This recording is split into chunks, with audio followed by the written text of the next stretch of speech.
Khawti khotatim silkhi alaikum, bonsoir tout le monde. Ahlan wa sahlan, mahba bikum fi live d'Algérie Part, les soirées d'Algérie Part. Je m'excuse un petit peu pour cet accoutrement qui peut vous sembler un peu bizarre.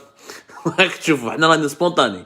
ما رانا تاع les costumes, ما رانا تاع القشابية, ما رانا. On essaie de s'habiller le plus modestement possible parce qu'encore une fois, c'est pas la forme qui compte, c'est le contenu, c'est le fond. C'est pas le contenant, c'est le contenu. اليوم والله يا ناس بالك راني مهروش كيما تشوفوا فيا هكذا. راني مهروش pour la simple raison راني مخلوع. والله راني مخلوع كيما أغلبية les Algériennes et les Algériens راهم كاع مخلوعين. Depuis le 21 février dernier, ça a un phénomène anormal en Algérie. Un phénomène anormal qui a commencé par la wilaya d'Oran. Et j'espère d'ailleurs que ce phénomène paranormal, mais je sais même pas anormal, paranormal, ne va pas s'étendre aux autres wilayas côtières. Ou là où les autres wilayas qui abritent des jolies façades maritimes. في وهران, في عين الترك, l'une des plus belles communes, يعني station balnéaire de toute l'Algérie, la wilaya d'Oran. وانا نقولها لكم مضبط باسكو الناس كاع حبوا يفهموا شكون qui a décidé de cette action. La wilaya d'Oran, via le wali d'Oran, l'actuel wali d'Oran, il a décidé directement d'établir, de construire un mur en béton. Un mur en béton qui bloque l'accès à la plage, l'une des plus importantes plages de la commune de Ain Turk. Et tout le front de mer, ils ont décidé de construire un long mur de plusieurs centaines de mètres pour bloquer, pour cacher la mer. يعني carrément تشوفوا البحر ما تشوفوا. يعني tout un mur en béton, يعني du véritable béton. يعني c'est une bétonisation du front de mer de Ain Turk. La bétonisation de la façade maritime avec un mur qui est long de plus de 2 mètres. Ils ont laissé juste des portes percées comme ça, des petites portes où les passants peuvent rentrer à l'intérieur de ces portes pour aller vers la plage.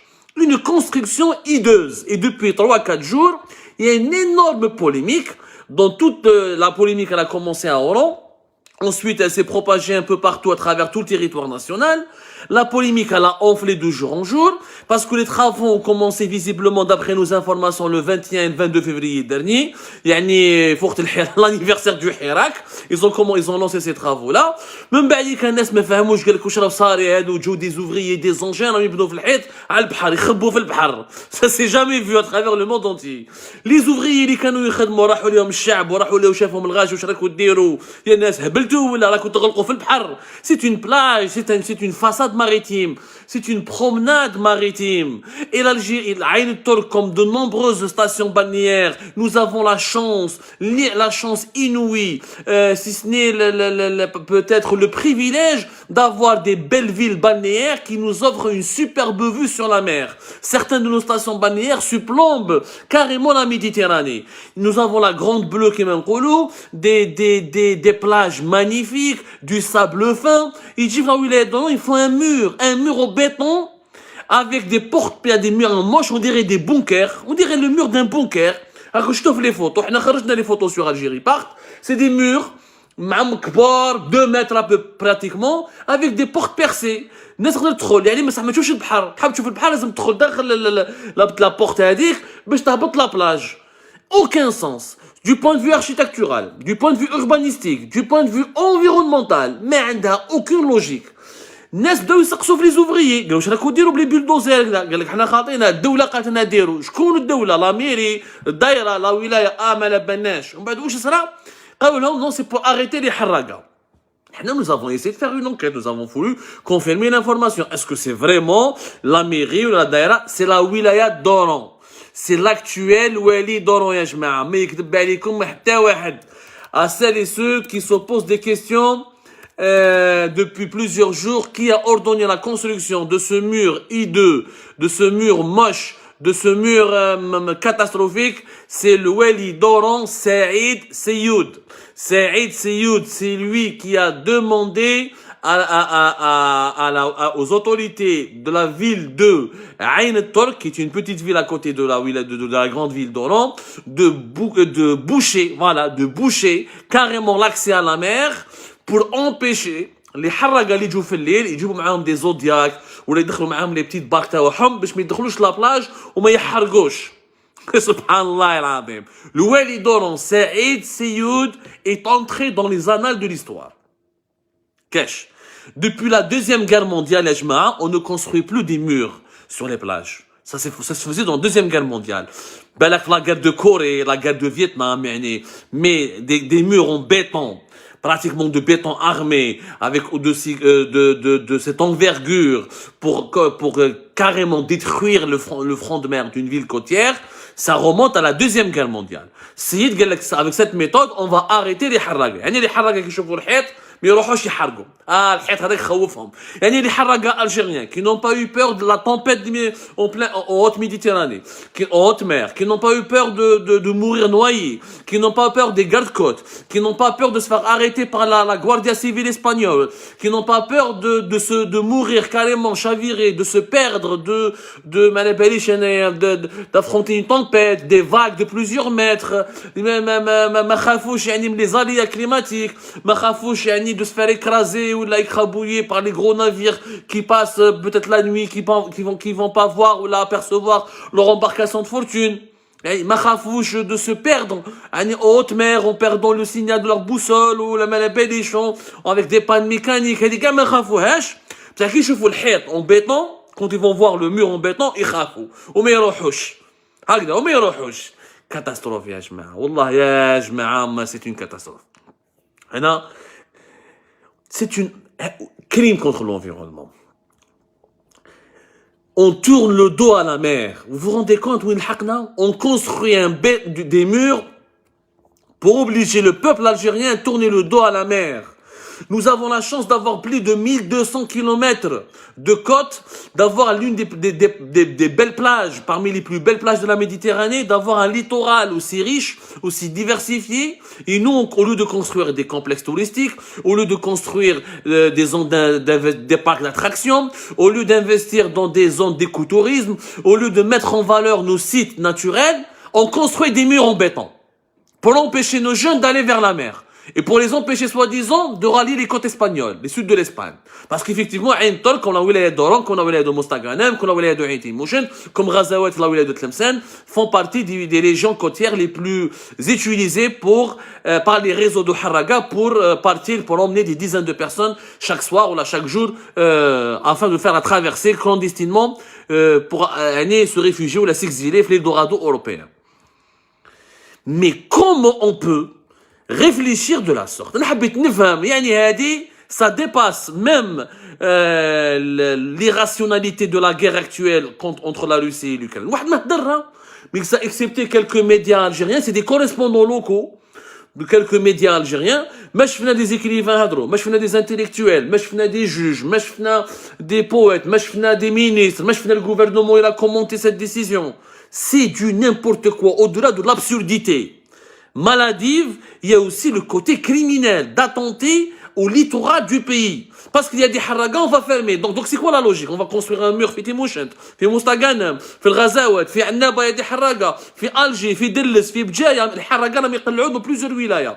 On va construire un long mur en béton armé tout au long des 1200 km et on va fermer le pays, on va séparer les Algériens de la mer et la mer on va la privatiser, il y aura que l'armée ou les services de sécurité ou les liwali qui pourront fouler les plages, etc. Et comme ça, on va mettre fin au fléau des harragas. C'est n'importe quoi.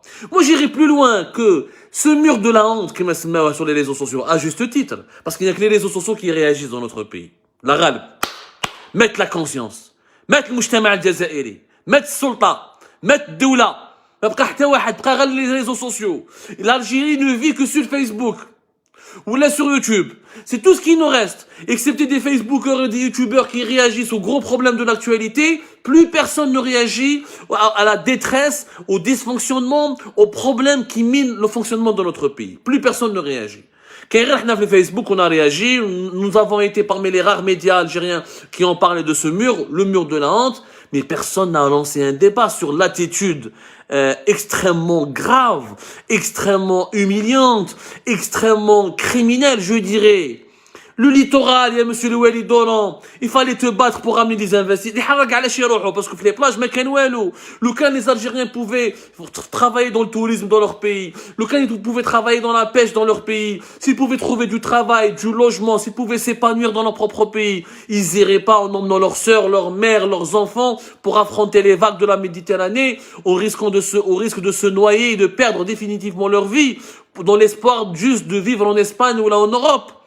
Justement, le mur va les pousser et les inciter à partir encore davantage. Parce que là, ils ont la preuve, les autorités de leur pays ne pourront pas les comprendre. Ce n'est pas avec des murs qu'on va convaincre les jeunes Algériens ou les haragas algériens de ne pas quitter leur pays et de ne pas mettre en péril leur vie. C'est avec des emplois, c'est avec une politique qui leur permet de vivre dignement dans leur pays, c'est avec des salaires dignes de ce nom, c'est avec une création de richesses, c'est avec un partage équitable des richesses, c'est avec des opportunités économiques, c'est avec des opportunités de développement personnel. C'est comme ça qu'on va retenir les haragas.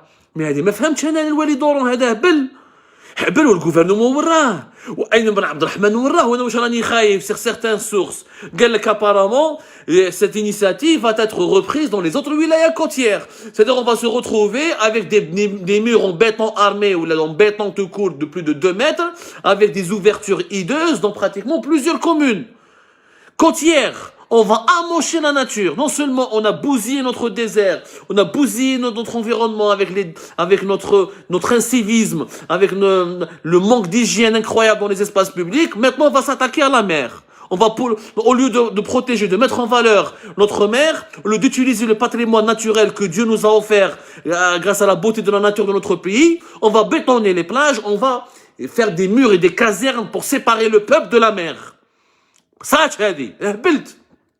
عيب صراحة عيب. C'est très difficile de garder son sang-froid et de rester objectif face à des injustices pareilles. En plus, Ain al-Turk, ya jma'a, Ain al-Turk, c'est un endroit historique. Ain al-Turk, normalement, devrait construire des musées, des cités pour l'histoire, des parcs d'attractions. Est-ce que tu sais que Ain al-Turk, elle a été construite en 1850 à l'époque du colonialisme français. روحوا شوفوا les vieilles photos de Ain al-Turk كيفاش كانت في وقت الاستعمار. الاستعمار يا قسامكم الاستعمار الفرنسي وما جاتوش اوني فكره في راسو انه يقطع على لي زالجيريان لاكسي على بلاج وما دارش. روحوا شوفوا لي بيل كومون عين الترك était un petit village colonial paisible de pêcheurs, un endroit de villégiature avec une belle promenade maritime avec des femmes qui se baignent, des familles joyeuses. Regardez Ain al-Turk comment elle a été fondée de 1850 jusqu'à l'indépendance, comment on l'a vécu. Parce que Ain al-Turk c'est une station balnéaire qui a été construite en profitant l'endroit ne date pas du colonialisme, il existe bien avant. Ain al-Turk parce qu'il y a la fontaine des Turcs. La fontaine des Turcs parce qu'à l'époque, elle était l'un des endroits qui avait abrité des batailles importantes lorsque les forces turques ottomanes ont libéré la ville d'Oran de l'occupation espagnole. D'ailleurs, c'est sur la plage de Ain al-Turk, plus exactement, que le 30 juin 1732, le comte Montemar, qui est parti d'Alicante en Espagne, il est parti le 15 du mois juin, et il est mort le 1er juillet dans Oran parce que les Espagnols étaient obligés de se retirer face à ce qu'ils ont perdu un affrontement militaire, ils ont perdu une guerre contre les Ottomans appuyés par les autochtones algériens à l'époque. Ils étaient appuyés, ils avaient perdu la guerre, ils étaient obligés de se retirer d'Oran, de la libérer. Et Oran est redevenu ottomane après avoir été ottomane, donc dans le cadre de la régence d'Alger. La régence d'Alger, à l'époque, elle avait une certaine autonomie très poussée, alors qu'elle a été occupée pendant plusieurs années, voire des siècles par les Espagnols. في عين الترك كاين واحد لوندروا يعيطوا عين بيضاء la fontaine blanche. هذه la fontaine blanche فيها des eaux thermales efficaces qui étaient très connues où à l'époque même à l'époque du colonialisme français on se soignait contre les rhumatismes هذه la fontaine blanche عين البيضاء. يا جماعة نوبليز عين الترك a été érigée en ville par un décret publié le 23 mars 1856 par le colonialisme français. À l'époque, il y avait 870 habitants, منهم 195 Algériens, يعني des autochtones, منهم 675 Européens. Elle a été construite spécialement parce c'est un site stratégique. T'as pratiquement une quinzaine de kilomètres عندك مرسى الكبير, عندك من بعد le Cap Falcon. C'est un endroit stratégique à tout point de vue. À tout point de vue, يعني ما كاش. Où le village de Ain al-Turk, c'est un village extraordinaire. même les villages environnants qui ont été construits autour, ou à partir de 1900, روحوا les archives, روحوا 1900, en 1900, ils ont créé la première station balnéaire في عين الترك. C'est-à-dire, ils ont construit des cabanons, des luxueux établissements hôteliers, peut-être en 1900 à l'époque du colonialisme, pour profiter de la beauté du paysage. روحوا شوفوا, il y a des personnages célèbres, les Jazou, à la عين الترك, qui ont Saint-Cyr d'Oran, Périti, Bruno, Chazot, Coulanges, la Vineuse, il y a eu énormément de personnalités célèbres à l'époque qui ont vécu des étés passionnants. Il y a une grande histoire, il y a des établissements hôteliers qui ont été créés, il y a des livres qui ont été écrits, il y a une histoire, c'est un joyau de la nature, c'est un cadeau du ciel. Cette région, c'est un cadeau du ciel. On ne construit pas un mur en béton armé, ou là en béton tout court. On ne va pas bétoniser l'accès à la mer ou à la plage juste parce que l'État est incapable de solutionner un problème purement socio-économique. Ce n'est tout simplement anormal. Rémi Moustahil. Hadou les vieux colons. Ceux qui sont morts, ben qu'ils ont laissé des enfants, même les Français ou les pieds noirs, يبكوا عليها. يبكوا عليها وهرا. يبكوا عليها عين ترك. وحنا les Algériens خمجنا بلادنا. خمجنا, il faut dire la vérité. Moi des fois je vous dis la vérité, je pleure la nuit وحدي ولا غير نقعد نبكي. Je me dis est-ce que nous méritons cette indépendance? Wallah, des fois je pousse l'autocritique au point de dire est-ce que nous méritons cette indépendance? Quand on voit comment le colonialisme a fait de cette terre qui nous a enlevés, en massacrant nos ancêtres, certes, en réduisant nos ancêtres à des esclaves, certes, en faisant couler des fleuves de sang, certes, mais il a construit un pays avec des jolis villages. Regardez Oran, avant l'indépendance, comment elle était propre, comment elle était belle, elle était plus belle qu'une ville comme Nice. Comme Nice à l'extrême sud, au sud de la France. L'Yom Yajma'a, pour l'indépendance, qu'est-ce qu'on a fait de ce beau pays? On a chassé un colonisateur pour enfin avoir un État ou un régime qui construit des murs sur les plages afin d'empêcher nos jeunes d'aller vers la mer. D'abord, c'est une liberté d'aller à la mer, ou d'aller à la plage, ou d'aller vers les rivages. C'est une liberté totale. Yahouya, tu veux l'empêcher de quitter clandestinement le pays. Il y a d'autres procédés. Les haragas, les raisons de la harga, on les connaît tous. Le Walidor, on les connaît. C'est très bien. Pourquoi les gens on va se répéter 1000 fois. Pas de travail, pas de perspective, pas de liberté publique et individuelle, pas de liberté économique. Je ne peux pas réussir dans mon pays. Je ne peux pas gagner dignement ma vie. Un jeune Algérien ne peut pas rester dans un pays où il y a des pénuries de l'huile, demain des pénuries du lait, demain il n'y a pas de travail, demain il y a la répression politique, demain, c'est normal qu'un jeune Algérien veut partir. Il se dit, moi je suis jeune. Ils se sont battus pour le Hirak, ils se sont battus pacifiquement, ils n'ont pas brûlé un pneu, ils n'ont pas cassé une vitre, ils n'ont pas cassé une voiture, ils n'ont pas brûlé de voiture. Ils ont réclamé, revendiqué les jeunes d'Oran, comme d'Alger, comme de Bjaya, comme de Annaba, comme de Constantine. Tous les jeunes Algériens ont demandé pacifiquement le changement parce qu'ils n'arrivaient plus à vivre, à respirer dans leur propre pays. Qu'est-ce qu'ils veulent? Ils veulent pas d'une démocratie à la suédoise ou à la Suisse. Ils veulent juste un État qui leur donne de la justice sociale, qui garantit un État de droit,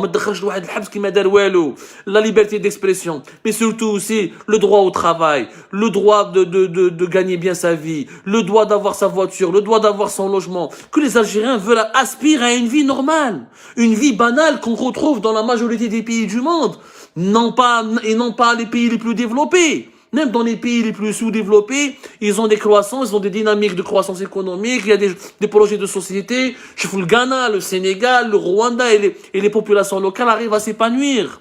Les Algériens veulent juste s'épanouir dans leur propre pays, ils n'ont pas demandé une démocratie suisse ou suédoise, encore une fois, ou danoise. Ça veut dire quoi? Ça veut dire que vous êtes prisonnier dans votre propre pays. Alors en Algérie, si tu veux, ou tu pars en prison quand tu t'exprimes, ou tu es harcelé par la justice, par les services de sécurité, ou tu fermes ta gueule et tu vis comme un minable. Et si tu veux fuir ton pays, même à la plage, tu peux pas y aller. Même la plage, elle est bourrée. Elle est bouchée, elle est verrouillée. Avec des murs de prison. C'est un mur de prison. C'est une symbolique qui est forte. C'est un mur de prison. Il s'agit là d'une logique carcérale. Il s'agit là d'emprisonner un peuple, de tuer son espoir, de lui dire, oui, t'es un peuple emprisonné. Ben, je sais pas. Je sais pas comment on peut aujourd'hui, comment on en est arrivé là. Yani, là, c'est un stade de sous-développement qui est très très grave, Yajma. C'est un seuil alarmant de sous-développement. Les murs sont d'abord dans les esprits des dirigeants algériens. Les dirigeants algériens pensent toujours à ériger des murs parce qu'ils ne veulent pas. Finalement, je l'ai toujours dit, l'Algérie, pour moi, la plus belle image, c'est un pays qui est divisé en deux par un long mur. Et de chacun de ces, du premier côté du mur, il y a les dirigeants algériens. De l'autre côté, du deuxième côté du mur, il y a le peuple. Les dirigeants algériens doivent d'abord démolir les murs qui sont dans leurs esprits, dans leur cerveau.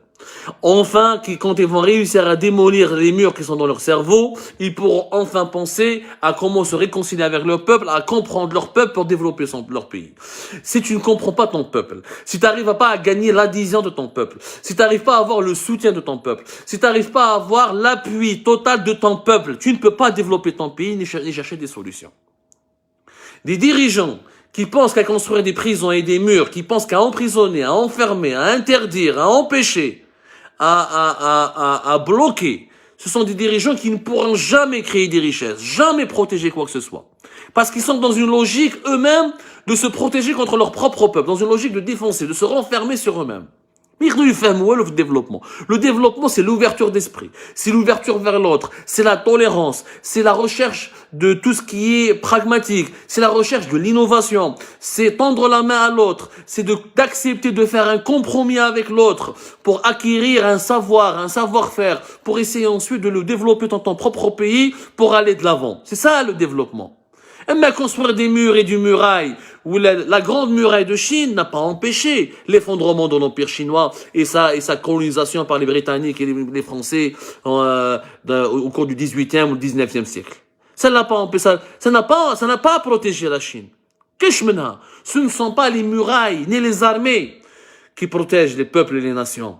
Ce sont les arts, les technologies, les sciences, les avancées urbaines et architecturales, les réalisations scientifiques et culturelles. هذو qui protègent les nations et les peuples. ربي يجيب الخير يا جماعة. ربي يجيب الخير. Toute ma solidarité avec la population de Ain Tork qui a organisé d'ailleurs un rassemblement de protestation. C'était vendredi dernier si je me trompe pas. Merci aux citoyens de Ain Tork d'avoir diffusé sur les réseaux sociaux les photos et d'avoir dénoncé vidéos et photos à l'appui ce mur de la honte. J'espère que le Wali d'Oran va se ressaisir très rapidement. J'appelle le ministère de l'Intérieur dirigé par Kamel Beljoud, même si j'ai aucune confiance en ce Kamel Beljoud, de réagir rapidement et d'arrêter ce massacre environnemental, ce massacre écologique et humiliant, et de suspendre ses travaux, de détruire ce mur et de respecter le cachet maritime et l'environnement enchanteur et la nature enchanteresse de Ain Tork. J'appelle le gouvernement, le premier ministre Ayman Abdrahman d'intervenir rapidement. J'appelle le président de la République Abdelmajid Tebboune, même si j'ai beaucoup de désaccords avec lui et je ne m'entends pas avec lui, mais je l'appelle à intervenir. J'appelle toutes les autorités à assumer leurs responsabilités et je ne leur dis qu'une seule chose. Arrêtez de saccager notre pays, arrêtez de cultiver le désespoir, faites un geste de bon sens, cultivez l'espoir, allez vers l'autre, construisons notre pays, traitons les problèmes avec des véritables solutions réalistes et réalisables. Merci à vous, prenez soin de vous,